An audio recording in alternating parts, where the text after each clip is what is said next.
It. Fear and the Future. November the 22nd, 1955. Good morning, friends. When a man is ruled by fear, he is unable either to live in the present or to face the future. His days are marked by a continuing inability to face up to the reality of time and an unwillingness to enjoy life today. His life is lived not in the real world, but in a realm of fantasy, which has no relationship to causality and even less to the truth concerning himself. Such a man is constantly dreaming about an ideal future, one in which all burdens are removed, all problems solved, and all responsibility replaced by pleasure and undeserved reward. All such people daydream glowingly about the future, but actually they are afraid of both life and the future because they are unwilling to come to terms with themselves as creatures under God.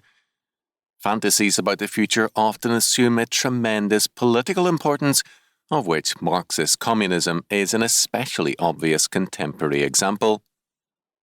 The Marxists dream of a stateless, crimeless, sinless, trouble-free world is a fantasy of sick men who are afraid of the divine truth concerning themselves and are trying to create a world where cause and effect do not prevail and where God does not exist.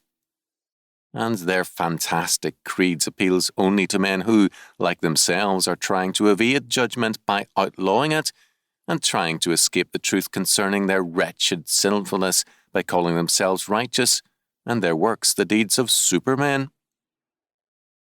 Nothing, however, can hide the fact that they are proud and angry sinners trying to evade the wrath of the righteous God.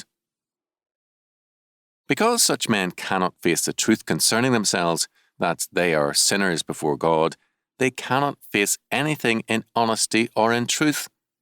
They cannot accept causality, for it declares that what a man sows, that shall he reap, and the wages of sin is death.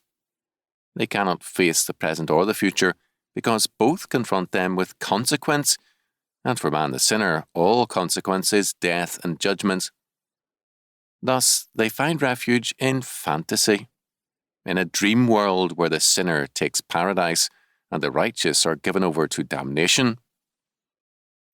All such dreaming is an escape from the world of time and causality, and all such evasion is a running away from ourselves.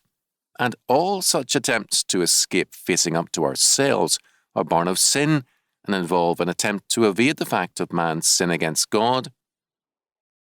The only result of this evasion is fear and more fear.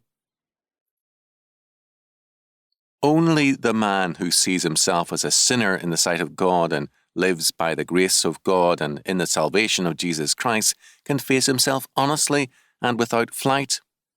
Only the consistent Christian can live with himself, for in so doing he now lives with the new man, even Jesus Christ.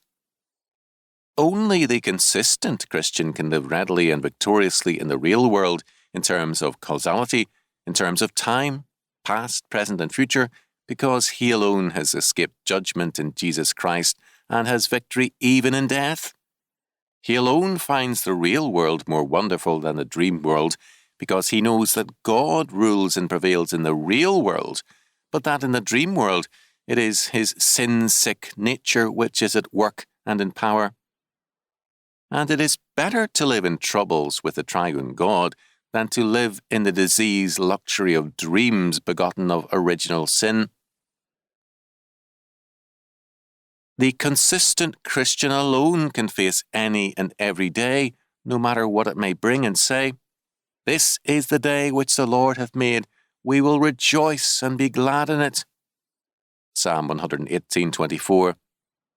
This is the true faith, to live with reality, victoriously and confidently.